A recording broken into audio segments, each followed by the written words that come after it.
você pode dizer o que pensa, você pode dizer o que sente. O Pode Me Dizer foi criado depois das histórias que eu vi e que aprendi a amar e admirar de cada pessoa que eu conheci. No episódio de estreia, eu tenho a honra de receber um dos homens que eu mais admiro no Amazonas. E nem é exagero. Olha a cara dele aqui. Nem é exagero. Ele é parintinense, advogado e, no meu ponto de vista, sabe equilibrar com destreza, firmeza e gentileza, o que é uma raridade hoje em dia. Para dizer o que pensa, para dizer o que sente, soltar a sua voz e impactar o nosso público com as suas histórias. Hoje, quem pode me dizer é Gender Lobato. Seja bem-vindo.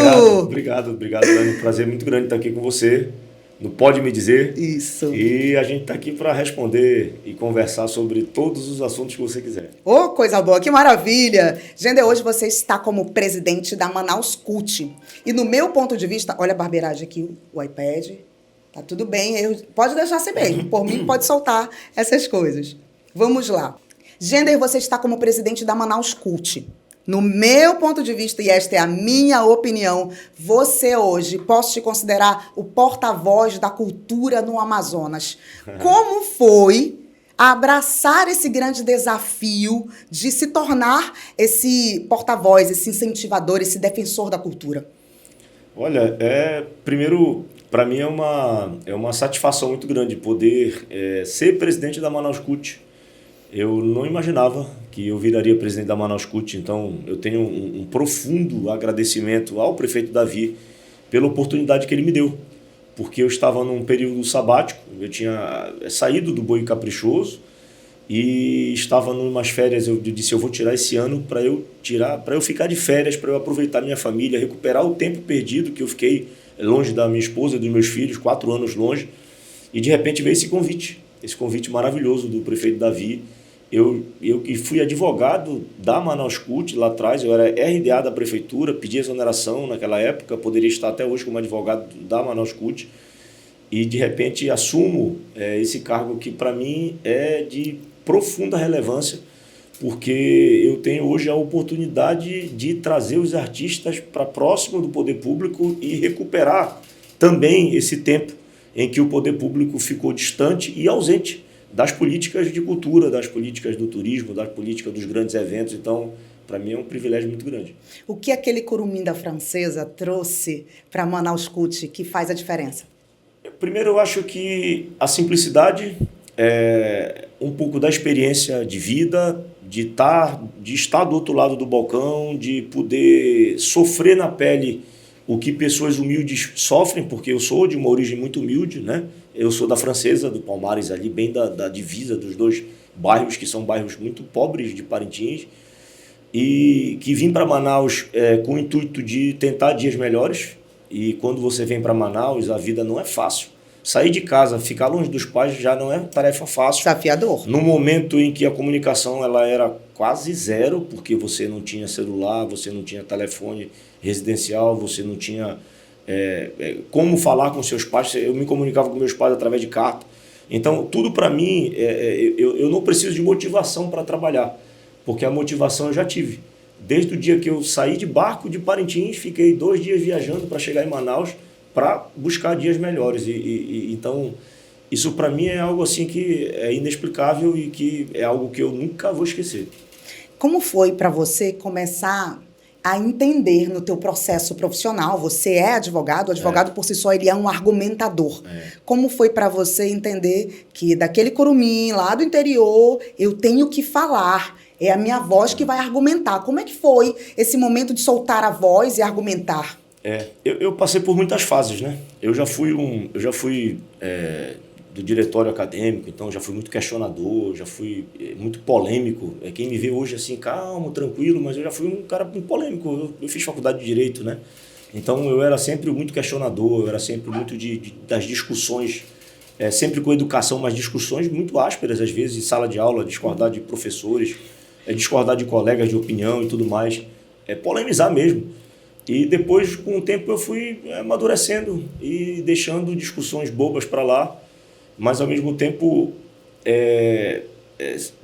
o fato da faculdade de Direito, eu tive o privilégio de poder fazer uma faculdade onde aquela turma da faculdade era 90% composta de pessoas bem mais maduras do que eu. Eu entrei na faculdade com 16 anos.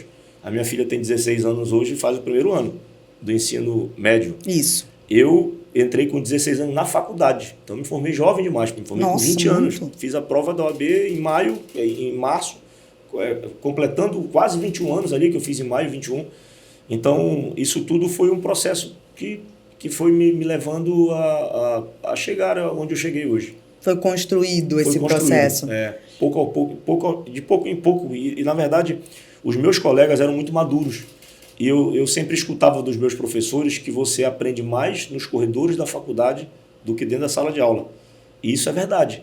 Porque a gente, analisando o comportamento, o meu pai dizia uma coisa interessante, né? Que ele entendia de psicologia humana. Meu filho, para vencer na vida, você precisa entender de psicologia humana. E, na verdade, o que ele queria dizer é que você precisa entender de comportamento. Do ser humano, das emoções do outro. Sabe o que é interessante? Eu estou falando disso, estou falando de 25 anos atrás, que eu fiz a faculdade em 2000, né? Fiz vestibular em 99, comecei a faculdade em 2000. E meu pai sempre falava isso para mim: meu filho, você tem que entender de psicologia humana. É comportamento humano. E naquela época não se falava disso. E era hoje, a sabedoria dele. E hoje, exatamente, a sabedoria. Olha a experiência do meu velho pai, né? E sabe o que é interessante? Que hoje, para que você se dê bem em todas as atividades que você faz, não adianta você ser o melhor. Eu nunca fui o melhor. Eu não era o melhor aluno. Eu era do fundão. Eu não era o melhor aluno da faculdade, eu não era o melhor aluno do colégio. Mas eu me espelhava naqueles ensinamentos que meu pai me dava. E hoje, melhor do que você contratar o maior, é você contratar aquela pessoa que se comporta muito bem, que sabe trabalhar em equipe. E acho que essa é a minha virtude hoje. É saber trabalhar em equipe, é não ficar com capricho de dizer que fui eu que fiz, mas que todos fizeram. Isso aí me levou a muitas vitórias na minha vida. Acho que isso aí é o maior legado, talvez, que eu tenha aprendido em casa, de dividir. A minha mãe era diretora de uma escola, ficou 25 anos sendo 23 anos sendo diretora da mesma escola, e a minha mãe era muito boa nessa parte de gestão, porque ela trabalhava com muitos professores. E você dirigir por muito tempo muitos professores e esses professores todos serem apaixonados por ela é algo muito complicado. É você verdade. Ficar muito tempo na direção, né? E por isso, Gender, que eu digo que aquilo que nós fazemos aqui no desenvolvimento da oratória, da comunicação, de liderança, não é algo do passado, é algo do futuro, presente e cada vez mais sendo relevante nas empresas. Porque apesar da tecnologia existir, e ela veio para ficar, o ser humano que sabe se comunicar e tem esses comportamentos assertivos, e a comunicação faz parte disso, ele se destaca. Exatamente. E o gestor, mais do que nunca, o gestor, não público, mas o gestor como um todo, ele precisa saber lidar com o ser humano. Porque nem todo mundo, como nós, acordamos bem. Eu acordo bem todos os dias. É como eu te falei, eu não preciso de motivação. Porque eu sou de uma família muito humilde e eu só tinha uma opção. Ou eu me esforçava, porque eu não era o mais inteligente, eu não era o melhor, então eu tinha que me esforçar para que eu pudesse sobressair. E isso aí, para mim, foi a maior motivação. Eu queria deixar de andar de ônibus. Eu queria deixar de ir de ônibus para a faculdade. Então eu precisava estudar. Trabalhar, estudar e trabalhar para poder conseguir comprar o teu carro. Exatamente. Então eu queria comprar uma blusa nova para mim. Então, para eu comprar uma blusa nova na faculdade, eu tinha que arrumar um estágio. Porque o que o meu pai mandava já era muito ralado ali para aquele dia a dia. Então, isso tudo é motivação. E essa motivação é algo que não falta no meu coração. Eu acordo motivado todos os dias. Todos os dias. Você está falando do seu pai? E se seu pai estivesse na sua frente agora, o que você diria para ele? Eu daria um abraço nele, muito apertado, e agradeceria a ele por ele ter feito o que ele fez por mim. Porque, veja bem, a gente só entende o sentimento de família, de filho, quando nós temos filhos, né? Eu tenho 3 filhos hoje. E eu não imaginava, né? Pô, como é que meu pai abdica das coisas para deixar para nós aqui, né? O meu pai não tinha carro em Parintins e nós tínhamos aqui. Ou seja, como é que... Ou seja, o pai não tem egoísmo, né? O pai é tudo para os filhos, né? Quando a minha filha, a Gabriela, nasceu, eu fiquei sem comprar nada para mim e eu sou um pouco vaidoso, né? Eu gosto de andar bem, arrumado, eu gosto de andar arrumado e tal.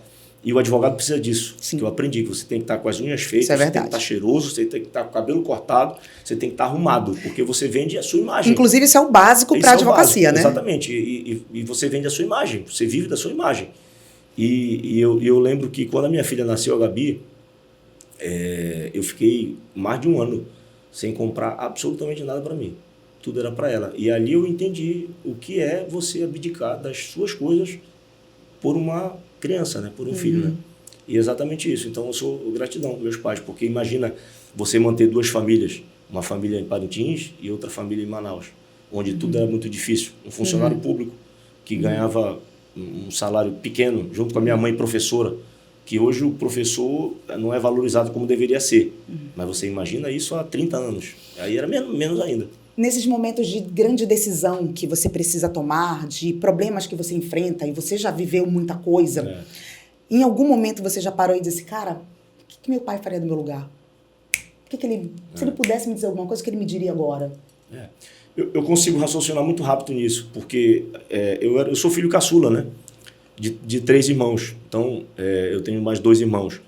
E nós sempre fomos muito família. Nós fomos criados juntos, assim, embora a minha irmã... Quando a minha irmã veio embora de Parintins para Manaus, eu tinha 5 anos. E aquilo ali foi muito... a gente ficou com uma saudade muito grande, porque você não tinha telefone para se comunicar naquela época, era muito difícil. O interior era muito difícil. O interior de antes não é o que é hoje. Nossa, é muito diferente. A internet, ela globalizou tudo. A saudade, ela está encurtada, né? Então, eu tive uma convivência muito próxima dos meus pais. Meu pai saía para trabalhar muito cedo, a minha mãe também.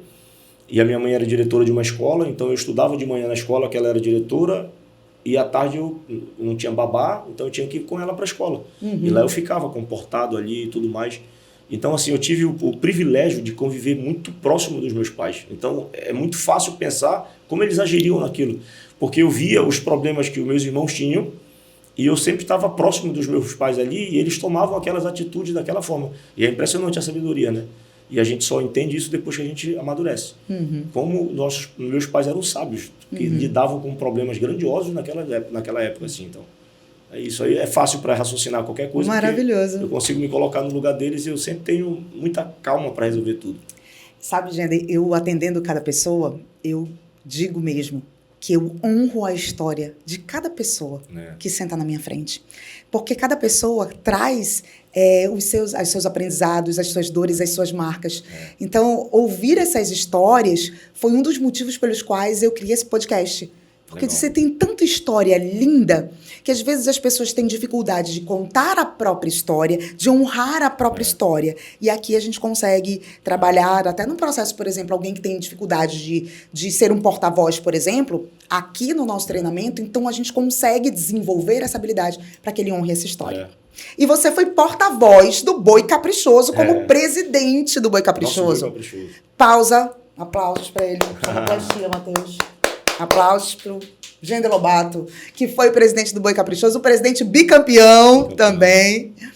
Gender, esse foi um dos grandes desafios da tua história profissional? Foi o maior desafio, com toda certeza. Foi o maior desafio que eu enfrentei e ainda depois de uma pandemia, né? Que eu tinha planos para presidir o Boi, mas eu não imaginava pegar uma pandemia pela frente, né? Quantas empresas quebraram durante a pandemia? Quantas famílias se separaram durante a pandemia, né? Quantas pessoas partiram durante a pandemia? E você administrar algo que estava financeiramente falido, porque culturalmente falando, a riqueza é enorme, mas financeiramente falando, aquilo estava falido. E aquilo foi o maior desafio que eu tive na minha vida. Assim, aquilo ocupou todos os esforços da minha mente. E tudo que eu podia ter de habilidade foi utilizado para que a gente pudesse recuperar o Boi Caprichoso. E eu vou te dizer uma coisa, eu não seria um homem feliz se eu não tivesse presidido o Caprichoso. Eu seria um homem frustrado. E eu não tenho frustração nenhuma na minha vida. Hoje as pessoas têm muitas frustrações, né? Eu não tenho nenhuma, de verdade, zero. Eu não tenho nenhuma frustração, eu não tenho problema, graças a Deus. Nem em casa, nem com meus filhos, nem com a minha esposa, nem com meus irmãos. Eu vou te dizer que eu não seria um homem feliz se eu não fosse presidente do Caprichoso. E eu fiz tudo o que eu podia fazer para virar presidente, tanto que a gente foi aclamado. Porque eu trabalhei isso, eu fiquei anos trabalhando para isso. Porque eu precisava devolver para o Boi Caprichoso tudo o que o Caprichoso me deu. Se não fosse o Caprichoso, eu não seria o advogado que eu sou. Porque, veja, como é que funciona um escritório de advocacia? Geralmente você herda o sobrenome do seu pai, você sim. herda o sobrenome da sua família. A família Simonetti, por exemplo, de grandes advogados, né, do Beto, do Neto, do nosso ex-presidente, do pai, né? o pai Simonetti. Você herda isso. E a minha família não é uma família tradicional do direito. E para ele, você foi o primeiro advogado da família? Eu fui o primeiro advogado da família. E para que eu pudesse me dar bem no direito, eu precisava de algo que me alavancasse. E o Boi Caprichoso me fez isso. Eu advoguei sem cobrar absolutamente. Nunca tive contrato com o Boi. E eu trabalhei no Boi como fiscal e depois advogado de 2003, não advogado ainda, estagiário de direito, mas eu já ajudava o Boi, o presidente César, que é falecido já, e fiquei por quase 17 anos no Boi, advogando para o Boi sem cobrar nada. Em contrapartida, o Boi me levava para lugares que eu não conseguiria ir sozinho. Uma experiência incrível. Exatamente. Enquanto eu estava ali, eu fazia o convênio do Boi com a SEC, com a Secretaria de Cultura. E na época o Boi tinha escolinha de artes, então eu que ia para a SEAS para fazer convênio, para tentar liberar o recurso do Boi. Eu não cobrava percentual, não cobrava nada, até poderia, como advogado, receber um percentual disso. E eu fazia tudo isso. E seria justo, inclusive. Seria justo, inclusive. Mas eu optei em não fazer isso. E eu fazia tudo isso, e em contrapartida, quando eu chegava, olha, o menino do Caprichoso, eu chegava na SEC para resolver um problema de um município que eu advogava, e para tentar resolver o problema de um rodeio, por exemplo, aí a SEC funcionava de 8 às 14, eu chegava lá 15 horas, quando eu chegava na recepção, a moça dizia, olha, é o menino do Caprichoso que está aí. Então vou receber ele. Não, pode entrar, já entrava e tal. Então, assim, o Boi eu precisava devolver para o Caprichoso o que o Caprichoso tinha me dado, e ao mesmo tempo eu não aceitava que um Boi do tamanho do Caprichoso tivesse um desarranjo tão grande financeiro, devendo mais do que arrecadava, sendo que é uma potência, o Boi é uma potência, tanto que a gente está vendo hoje. Eu dizia, não, isso tem jeito sim. Por que as empresas têm lucro e o Boi tem prejuízo? Algo está errado. E a gente foi ali para profissionalizar mesmo o Boi. Tem uma cena que eu vi, que foi logo no início da tua gestão como presidente, talvez não tanto nos primeiros meses, mas foi uma das cenas que que me marcou, essa cena me marcou. Foi quando você fez uma live e distribuiu rancho para os funcionários no período da pandemia. E aquele momento ali, para mim, marcou porque você estava ali à frente cuidando de um dos bens mais preciosos do Boi, que são as pessoas. As pessoas, olha só, imagine o seguinte, um motorista de ônibus, se ele for demitido da empresa, ele pode virar um motorista de aplicativo, né? Ele pode virar um taxista, ele pode, enfim, ele dirige ônibus, geralmente ele tem aptidão para dirigir qualquer veículo, né? Um artista, ele não sabe fazer outra coisa, ele só sabe fazer a arte, ele vive da arte e vive dignamente disso. Por quê? Porque o artista de Parintins, do Festival de Parintins, ele não faz só o Festival de Parintins.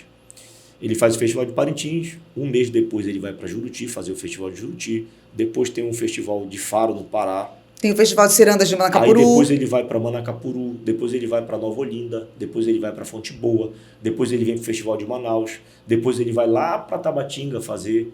Festa da Confraternidade. Exatamente. Aí depois ele vem para cá fazer carnaval. Ele vai para o Rio. Ele vai para o Rio, ele vai para Santos, ele vai para Gramado fazer o festival de cinema. São Paulo. Ele vai para todos os lugares. Ele é artista o tempo inteiro. Ele é artista o tempo inteiro. Ele vive bem disso. As famílias vivem bem disso. Quando veio a pandemia, ele não conseguia mais fazer isso. E ele não sabia fazer outra coisa. Porque a aptidão dele é para a arte. E eles padeceram. Eles sofreram muito com isso.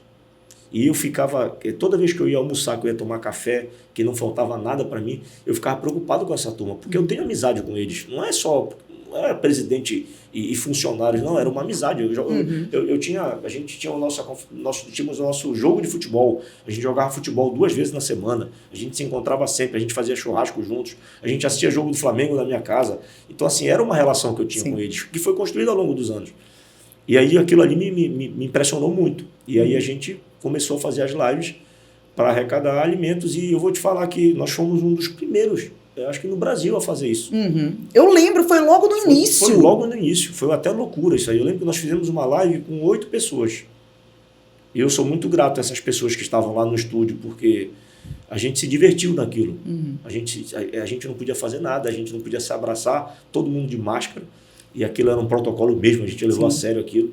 E só o Davi foi guerreiro naquela época. O Davi, as pessoas pensam que eu sou brigado com o Davi porque ele saiu do Caprichoso. O Davi é meu amigo demais, muito meu amigo. E o Davi, só o Davi sem máscara, cantando ali naquele tempo lá, e a gente lá, e a gente conseguiu, e nós fomos a instituição que mais doou alimentos. Eu vou te falar uma coisa, nós não doamos só alimentos para os artistas do Caprichoso, tá? Porque o que eu fiz? Eu peguei a relação do ano anterior do boi, e aquilo ali foi a base para que eu pudesse fazer a doação das cestas básicas. E muitos artistas dali já estavam no boi garantido. E lá nós continuamos doando para essa turma toda. E sabe uma história que eu vou compartilhar aqui? Uma história que quem sabe é Gender e os amigos mais próximos. Naquele ano que você era presidente, 2022, você presidente, e você disse, Dani, você vai para Parintins? Eu disse, não vou, porque todo ano que eu vou, o Caprichoso perde. E você disse assim, não, mas confia, a gente está trabalhando para a gente ganhar. Vai esse ano que a gente está trabalhando para ganhar. E aí eu disse, tá bom, eu vou. E eu fui. E foi incrível, e foi um ano maravilhoso, e o Caprichoso ganhou de fato. E dali eu quebrei um padrão, eu quebrei um padrão ruim, porque a gente pode quebrar padrões que não são positivos e construir um novo padrão. E dali eu quero aproveitar esse momento para te agradecer, porque você foi a pessoa que disse, Dani, vamos fazer um trabalho no Caprichoso? Então foi você que abriu essa oportunidade, eu já apaixonada pelo boi, para nós começarmos a fazer um trabalho com o Edmundo, que nós estamos no 3º ano, o presidente Rossi manteve o nosso trabalho, e hoje nós fomos ampliando esse trabalho. Hoje o trabalho ele nem é só quanto à questão comportamental de arena. Tem outras questões que envolvem, e isso começou com você, e eu não esqueço, e sempre gosto de honrar a gratidão por essa oportunidade que foi aberta. Sabe que eu sou zero superstição, né? Então, eu lembro que eu lembro de três coisas que aconteceram em 22. Uma foi que você disse que não ia, porque o ano que você fosse, o Caprichoso perdia. Você não podia ir porque o Caprichoso perdia. O outro era o Prince. O Prince não ficava em Parintins depois do festival. Ele vinha embora. Acabava a apresentação de manhã cedo, ele vinha embora. Ele não ficava para apuração. Porque toda vez que ele ficava, o boi perdia. Eu disse, pois esse ano você vai ficar, porque nós vamos ganhar. Aí ele falou, pô, presidente, tem certeza? Pô, dá muito azar eu ficar. Não, você vai ficar porque você vai para a festa da vitória, porque você merece. Você vai ser campeão junto comigo. Nós vamos ser campeão juntos. E a outra é uma toada que toda vez que a gente faz, a gente vai erguer o pavilhão. A gente sabe que, para quem não sabe, né, todo ano você vai erguer o pavilhão ali, você vai levantar o pavilhão, que é para demarcar território e dizer começou a temporada bovina. E tem uma toada que a gente fala que esse ano eu vou erguer minha bandeira. Esse ano eu vou erguer minha bandeira. Eu vou, tu vais, eu vou, eu vou. E a gente não podia tocar essa toada. Porque toda vez que tocava essa toada, o boi perdia. Não podia tocar. Meu Deus! Eu disse, vamos acabar com isso. Esse ano nós vamos tocar essa toada e nós vamos ganhar. E tocou a toada e nós ganhamos. Então, assim, foram 3 coisas quebradas nesse ano. Mas olha só, isso é a força da palavra, o poder da palavra, a fé com essa palavra. Você determinou e você decretou, e foi forte aquilo que você disse. Inclusive, agora eu posso ir tranquilamente. Se você chegou até aqui, tá gostando desse conteúdo, se inscreve no canal e ativa o sino de notificação para você acompanhar tudo que a gente posta por aqui. Essa é a forma que a plataforma tem de entender que o conteúdo é interessante e ela vai apresentar esse conteúdo para outras pessoas. Isso já foi quebrado. A força da palavra faz diferença. Eu falo tanto sobre isso, Gender, o poder da palavra. Decreta, determina, usa a tua voz positivamente. E tem tanta gente que usa negativamente, meu Deus do céu. Comigo não funciona. É aquilo que eu te falei, eu não preciso de motivação, eu já acordo motivado todos os dias. Porque, veja, tudo que você vai fazer vai dar certo. Se der errado, você quebra no meio do caminho e você corrige para dar certo. Tudo tem que ter planejamento, né? E nós fizemos um planejamento para ser campeão. Eu tinha um planejamento para ser tricampeão. E aí, não fosse a pandemia. Se não fosse a pandemia, a gente seria tricampeão. Nós não fomos tricampeões porque eu não consegui disputar 3 festivais. E aí, mas o Caprichoso foi tricampeão. Mas plantou a sementinha. Me sinto tricampeão. Sim. Não só por ser torcedor do Caprichoso, mas por ter conseguido ajudar o Rossi também. O Rossi tem muitos méritos. Um deles é fazer com que a gente mantivesse toda aquela equipe que nós montamos. E eu falei para o Rossi lá atrás, eu falei, Rossi, você vai ter a oportunidade de ser um presidente melhor do que eu. Por quê? Ele disse, não, como é que vai fazer um trabalho melhor que você? Eu disse, não, você vai ser melhor do que eu. Sabe por quê? Porque eu tive que cuidar do crescimento do boi. E você vai pegar um boi pronto para você fazer arte. Hoje o caprichoso se preocupa com a arte, não se preocupa mais com problemas financeiros. E eu disse, eu tenho certeza que você vai fazer um festival muito melhor do que eu fiz. E eu fiquei muito orgulhoso de ir para Parintins ano passado e ver o que o Caprichoso apresentou na arena. Foi maravilhoso. Eu quero aproveitar e mandar um abraço também para o nosso presidente Rossi Amoedo, que também nos deu a oportunidade de continuarmos esse trabalho e somos apaixonados pelo boi. Ele tem um poder de argumentação enorme, hein? Meu Deus, algumas coisas eu não posso dizer aqui, mas ele tem um poder de argumentação incrível. Ele vive isso. Ele domina aquilo que ele faz. Isso é fato. E vamos falar agora sobre Festival Folclórico de Manaus. Gênero Lobato. Você sabia que eu dancei no tablado da Bola da Suframa? Eu tinha 6 anos de idade, era Maria Bonita, e dancei no tablado. Meu Deus do céu, eu amo o Festival Folclórico. Dança nordestina. Dancei carimbó, dancei nordestino, dancei cangaço, com Maria Bonita. Eu amo festivais folclóricos.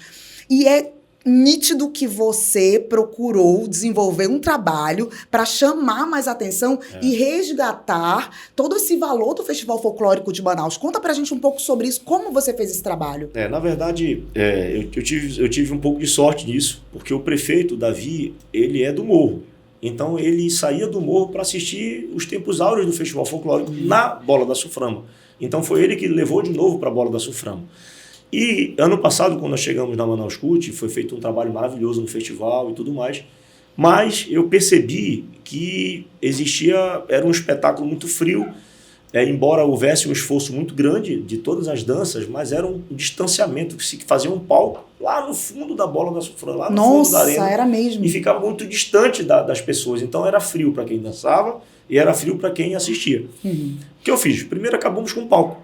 Porque as danças não precisam, o palco das danças é a arena, não precisa ter um palco de estrutura. E aí criamos uma cenografia maravilhosa lá, com telão de LED, com iluminação, enfim. Não adianta você fazer um espetáculo com luz branca. Você tem que fazer um espetáculo, o espetáculo ele tem que ser visual, né? Ele tem que ter um som de qualidade, ele tem que ter uma iluminação de qualidade, porque a cênica, às vezes você tem um prédio que não é tão bonito, mas quando você ilumina aquele prédio, ele fica maravilhoso. Né? E é exatamente isso que a gente fez. Então, nós mexemos na estrutura do festival como um todo, demos um aporte financeiro maior para as danças, fizemos um pagamento com quase 15 dias de antecedência. Não sei se você sabe, mas antigamente as danças começavam o festival, não sabiam nem se iriam receber. Meu Deus! E hoje, uma dança que não recebia nada, recebe quase 10 mil reais. Uma dança que recebia 3 mil, desde que o prefeito Davi entrou, hoje recebe quase 20. E nós estamos falando de mais de 90 danças. Então, quando você tem uma data certa para começar o festival, foi o que nós fizemos. Quando você tem uma data certa para fazer o repasse do fomento para as danças, você automaticamente dá uma estrutura maior, para que as danças saibam, bom, eu vou receber isso aqui, eu vou receber adiantado, então eu vou ter tempo de confeccionar minhas fantasias. Então, o festival, eu agradeço muito à imprensa de Manaus como um todo, porque nós tivemos de todas as emissoras de Manaus um espaço grandioso para falar sobre o Festival Folclórico. E o resultado disso é a participação das pessoas. A gente fez a abertura do festival ano passado, eu fiquei triste, porque não tinha ninguém. Não tinha ninguém. Não estavam as danças, não tinha ninguém na arquibancada. E aquilo eu disse, não, tá errado. Como é que a gente vai gastar uma estrutura de palco, de som, de iluminação? Estamos dando fomento para ninguém assistir? Não. Isso é rasgar dinheiro público. Então vamos mexer nisso. E aí, já na abertura, conversamos com toda a equipe da Manaus Cult, e como tudo que eu faço, eu sempre chamo os atores, então chamamos as danças, os representantes das danças, para que a gente pudesse discutir como seria isso, como seria feito um novo modelo. Claro que a gente já tinha uma ideia formada, conversamos com a nossa equipe da Manaus Cult antes, formatamos tudo o que nós pensávamos, mas daí você precisa ouvir a experiência de quem faz, chamamos as danças lá, os representantes, as ligas, e conversamos no formato e fizemos uma abertura com a participação de mais de 50 danças na abertura. Desde a década de 80 não acontece isso. Foi um grande resumão a abertura. Então, era 5 minutos de apresentação para cada dança. E aquilo fez com que as torcidas todas fossem para lá e fizemos uma abertura maravilhosa. São quantas danças, mais ou menos, em Manaus? Mais de 90. Mais de 90. Que concorre categoria bronze e prata, porque assim, o festival é dividido. A categoria bronze e a categoria prata, quem organiza é a Prefeitura de Manaus. A categoria ouro, quem organiza é o governo do estado. Então, só na categoria bronze e prata, que é responsabilidade da Manaus CUT, são mais de 90 danças. E isso envolve mais ou menos quantas pessoas nos bairros de Manaus? Isso envolve, mais ou menos assim, ó, cada dança tem aproximadamente um número mínimo de 22, 24 pares, né, na categoria bronze, na categoria prata aumenta. Então você imagina que envolve aí centenas de milhares de pessoas, né? Porque você não são só as danças. Para começar o festival, o dono do armarinho tem que vender o tecido para confeccionar as fantasias. Tem toda uma movimentação econômica. Exatamente. Quem vende miçanga tem que vender miçanga para confeccionar a fantasia. Tem alguém que já desenhou aquelas fantasias. Alguém que vai costurar as fantasias. Tem um coreógrafo que ensaiou aquela dança. Tem um apresentador da dança. Tem uma banda que foi contratada para fazer a musicalidade e que vai ensaiar com a dança e que vai depois tocar ao vivo lá na arena. Então você tem a costureira que vai confeccionar aquela fantasia, aquelas fantasias. E não é só uma, porque são muitas fantasias. Então você tem o dono do lanche que fornece o alimento para que eles possam comer. Tem o motorista do ônibus que é contratado da empresa de ônibus para levar a dança para lá. Tem a feira gastronômica que nós mudamos toda lá. Então, assim, envolve uma cadeia produtiva. Então, sabe qual é o maior orgulho que eu tenho de fazer cultura? É gerar emprego e renda. Esse é o maior orgulho que eu tenho. Porque você não faz uma festa por fazer. Você faz uma festa onde você está gerando emprego desde a concepção da festa, desde a montagem da estrutura. Porque quando você vai montar uma estrutura, você contrata uma empresa. Essa empresa tem um monte de funcionário. E esses funcionários trabalham dia e noite. Então alguém tem que fornecer comida. E ainda tem eles. uma questão, né, que é toda a questão de envolver jovens também nesse meio que poderiam estar envolvidos em situações de violência, de vulnerabilidade. Era essa palavra que eu queria utilizar. Situações de vulnerabilidade e eles estão envolvidos com outros jovens, aprendendo, dançando, se confraternizando. É isso aí. Isso faz a diferença também. Faz a diferença. Cara, fez muita diferença na minha vida. Faz. Eu cresci, minha mãe me levando pequena para assistir os festivais folclóricos, não só para dançar, mas para assistir. Eu dancei dança nordestina há muito tempo. Na escola, na maçonaria, meu pai era maçom na maçonaria. As festas juninas, elas eram muito fortes. Né? E as pessoas gostam de festa junina. O problema é que o poder público ficou muito ausente. E eu sempre faço essa minha culpa, porque eu sofri isso antes de estar. Então a gente precisa, e aí graças a Deus o prefeito Davi tem esse olhar. Ele é um apaixonado por tudo isso aí, ele é um louco por cultura. Ele fica me cobrando, Gender, cadê, como é que vai ser? Então assim, é muito legal isso, porque isso motiva a gente. Essa cobrança do chefe é algo que te motiva a fazer melhor. Então eu vivo sempre querendo fazer o melhor. Então o festival do ano passado, esse ano foi melhor do que o ano passado. O do ano que vem vai ser melhor do que o desse ano. E aí você vai para um crescimento. E assim, o festival é lindo demais. É impressionante o que as danças fazem. E as pessoas que estão de fora não entendem que aquilo ali é a vida deles. É verdade. Aquilo ali, sabe o que é interessante? Eu fui para... Agora o Festival de Parintins foi homenageado lá na Assembleia pela deputada Mayra e tal. E aí eu saí, eu saí com a minha esposa, eu saí da festa, da ação, e a minha esposa me deu uma carona. A gente foi para um almoço e eu fui com a minha esposa. E aí eu vi uma mãe com uma camisa do Caprichoso e uma criança pequena com a camisa do Caprichoso. Eles estavam na plateia, na torcida. E você imagina o que isso significa para ela?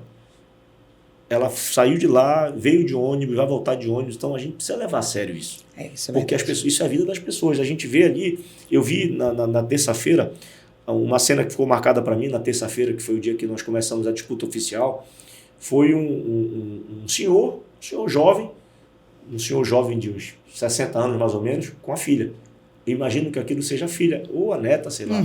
Ele dançando, estava numa dança, foi a segunda dança que se apresentou, e eles muito parecidos um com o outro, assim, e eles dançando, e ela dançando, ele dançando. Imagina a felicidade de eles poderem... Quantas vezes eles tiveram que ensaiar? Compartilhar, aprender. São momentos e juntos. Tem uma questão que fortalece de geração para geração essa cultura que vai passando, que vai honrando, que vai respeitando. de geração para geração. Então, é muito importante tudo isso. Lá no Festival Folclórico, nós temos um espaço Kids. Por quê?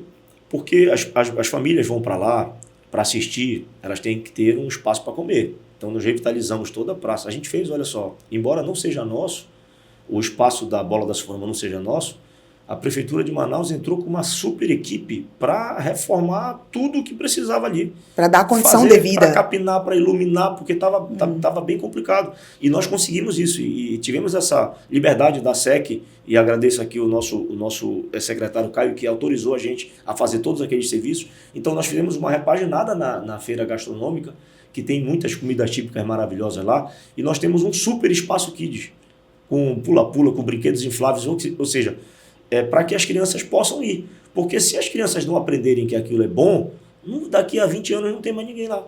Isso é verdade. Gender Lobato, chegamos na reta final da nossa conversa, porque passaríamos muito tempo aqui. Qual a importância, na sua opinião, profissional?